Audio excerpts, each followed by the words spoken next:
Hello students, मैं Rajesh sir science school of mathematics की तरफ से आपका स्वागत है। मैं आपको एनसीईआरटी 11th क्लास का मैं सॉल्यूशंस करवा रहा हूं, जिसमें मैं आपको स्ट्रेट लाइन चैप्टर 10 का सॉल्यूशन करवा रहा हूं।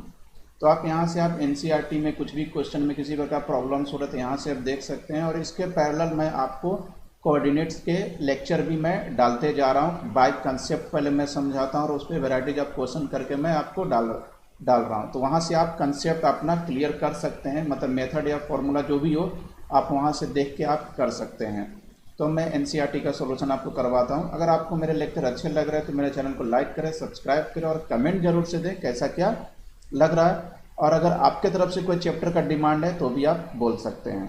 फर्स्ट क्वेश्चन है कि draw a quadrilateral of Cartesian plane. तो कार्टेशियन प्लेन में क्वाड्रिलेटरल ड्रा करना है। तो this is X axis, X dash, Y Y dash, zero. अब क्या है कि आपका एक्स क्या है, यहाँ ये आपका जो फर्स्ट कोऑर्डिनेट्स जो दे रखा है बेसिकली -4,5, ये कहाँ हो जाएगा आपका। तो सबसे पहले काम करें कि ये मैंने वैल्यू दे देता हूँ 1 2 3 4 5। इसी प्रकार मैंने 5 डिजिट 1 2 3 4 5 इधर भी ड्रा कर लें। 2 3 4 5, 1 2 3 4। मान लें अगर ये क्वेश्चन एग्जाम में आते हैं तो आपको कहीं ना कहीं क्या होगा कि आपको ग्राफ पेपर आपको मिलेंगे। तो -4,5, तो -4, तो -4 यहाँ आ रहा है। This is -4,5। तो ये पॉइंट कहाँ होगा बेसिकली, दिस -4,5, दिस पॉइंट हो गया -4,5। ये कोऑर्डिनेट्स हो गए बेसिकली दिस -4,5। सेकंड है 0,7, मतलब y क्या है आपका 7 है और x क्या 0 है। तो कहीं ना कहीं क्या हो जाएगा आपका इस पॉइंट पे हो जाएगा। दिस इज 6 और ये आपका 7 हो जाएगा। तो 0,7 क्या होगा इस पॉइंट पे होगा आपका, ठीक है। This is 0,7। थर्ड क्या है 5,-5। तो x आपका 5 है, x 5 है और y क्या है -5 है। तो थर्ड कोऑर्डिनेट जो होगा आपका इस पॉइंट पे होगा। This is the third coordinate. This is 5,-5, यानी x पॉजिटिव में y निगेटिव में। फोर्थ है -4 -2। तो x क्या है -4, x शुड बी -4 और y क्या है आपका -2, मतलब नेक्स्ट हो जाएगा ये हो जाएगा -4 -2। अब ये सारे पॉइंट को आप मिला लें तो आपको कहीं ना कहीं फाइनल डायग्राम आपको पता चल जाएगा। तो एक तो इस तरह से मिल जाएगा, एक पॉइंट तो आपको ये -4 ऐसे, एक तो पॉइंट आपका ऐसे ही आ रहा है। दिस इज ये हो गया। सेकंड आपका आ जाएगा दिस, मतलब थर्ड आ जाएगा दिस, और इसको फिर मिला लें इससे। तो ये आपके कोऑर्डिनेट डायग्राम आपका क्वाड्रिलेटरल बन गया। अब इसमें आप नाम आपके ऊपर है, नाम जैसे भी देना चाहे ABCD। अब इसका एक एरिया निकालना है आपको, इसका एरिया निकालना है। देखिए शॉर्टकट तरीका मैं बताता हूँ, बिना फॉर्मूला याद किए। 0,7 -4,5 -4, -2 एंड दिस इज 5, और फर्स्ट पॉइंट है ना उसको आप रिपीट कर दें, ठीक है। तो एरिया निकालना है तो 1/2 मॉड लेने, क्योंकि अगर आंसर निगेटिव में आता है तो पॉजिटिव ही लेना है। तो इसको इससे मल्टीप्लाई, तो क्या हो जाएगा 0 × 5 0, फिर इसका इससे मल्टीप्लाई और बीच में माइनस साइन होगा। और 7 × -4 -28, और माइनस पहले से है तो इसको ये क्या कर देगा आपको प्लस कर देगा, प्लस। फिर इसका इससे कर देंगे -4 × -2, ये क्या हो जाएगा 8 माइनस, फिर 5 × -4 तो -20 और माइनस पहले से है तो दिस इज +20, फिर प्लस, फिर आपको क्या करना 4 × -5, तो दोनों माइनस में ही है तो ये हो जाएगा आपका 20, बीच में माइनस साइन, 5 × -10 और माइनस पहले से, दिस इज +10 हो जाएगा। फिर प्लस, फिर आपको इसमें करना पड़ेगा 5 × 7, दिस इज 35 और -5 × 0, ये 0 हो गया। दिस इज 1/2, ये हो जाएगा 28 प्लस 28, ये हो जाएगा आपका 30 प्लस 35।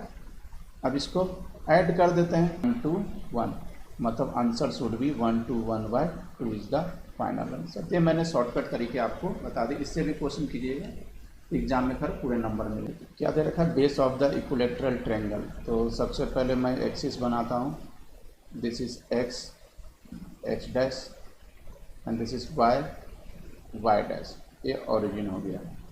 अब आपको क्या कह रहा है कि इक्विलेटरल ट्रायंगल का बेस जो है 2a है और वाई एक्सिस पे है और ओरिजिन जो है सेंटर है, मतलब एक पॉइंट तो ए हो गया, ये हो गया इक्विलेटरल ट्रायंगल। इसको मैं मान लेता हूँ a, this is a dash, total 2a है और एक ओरिजिन जो है मिड पॉइंट है, तो ये हो गया आपका ए और ये हो गया आपका ए डैश। अब आप ए डैश, अब इक्विलेटरल ट्रायंगल आपको इस तरह से भी बन सकता है, इस वाले पोर्शंस में भी हो सकता है और इस वाले पोर्शंस में भी हो सकता है। तो बेसिकली डिस्टेंस तो वही होगा, अपन निकाल लेते हैं। तो ये आपका इक्विलेटरल ट्रायंगल का साइड है, मतलब इसको मान लेते हैं बी और बी डैश। तो इसका मतलब क्या होगा कि A B A dash B equal to आपका है ए डैश, और ए डैश क्या है आपका 2a है। दिस इज ए बी और ओ, ये तो आपने ए कह दिया, और ए बी क्या है आपका 2a है। तो इससे आप ओ बी कोऑर्डिनेट निकाल सकते हैं पाइथागोरस थ्योरम लगाकर। तो ओ बी क्या हो जाएगा आपका under root A B square minus O A square. तो ए बी तो क्या हो जाएगा 2a, मतलब 4a स्क्वायर, और ओ ए क्या हो जाएगा a square, this is 3a square, that is √3a। तो ओ बी जो कोऑर्डिनेट्स हो गई, जो बी की कोऑर्डिनेट हो जाएगी आपकी √3a, 0, और बी डैश तो सेम डिस्टेंस पे होगा, तो दिस इज माइनस √3a, 0, और ए की कोऑर्डिनेट तो आपको मालूम ही है, दिस इज 0, a और दिस इज 0, -a। तो ये आपके कोऑर्डिनेट फाइंड आउट हो जाएंगे ट्रायंगल का 0, a, 0, -a और प्लस माइनस √3a, 0 हो जाएगा। नेक्स्ट क्वेश्चन है, मतलब ये थर्ड क्वेश्चन दिया हुआ है एनसीईआरटी का, distance between P and Q when P Q is parallel to Y axis. तो मान लिया कि पी क्यू जो पैरेलल है वाई एक्सिस के, तो इस पे एक पी पॉइंट है और दिस इज क्यू पॉइंट है। तो दिस इज x1 y1 है and this is x2 y2 है, और ये क्या है वाई एक्सिस के पैरेलल है। तो वाई एक्सिस के पैरेलल होगा, मतलब ये डिस्टेंस सभी जगह आपका क्या है सेम है। तो सेम है, इसका मतलब कि इसकी जो x कोऑर्डिनेट्स होगा x1 equal to x2, 0, that means x1 बराबर x2 होगा अगर एक लाइन जिस पे PQ है वो y एक्सिस के पैरेलल है। तो अगर मैं PQ का डिस्टेंस निकालूं, डिस्टेंस फॉर्मूला जो मैंने बताया था, x2 माइनस x1 का square plus y2 minus y1 का स्क्वायर, और x1 x2 दोनों इक्वल है तो 0 ही हो गया, मतलब अंदर जो ब्रैकेट में बचा y2 माइनस y1 का स्क्वायर। आंसर को इस फॉर्म में लिखें या आंसर को मोड के फॉर्म में लिखें, बात एक ही है। तो ये तो मैंने फर्स्ट पार्ट बताया आपको।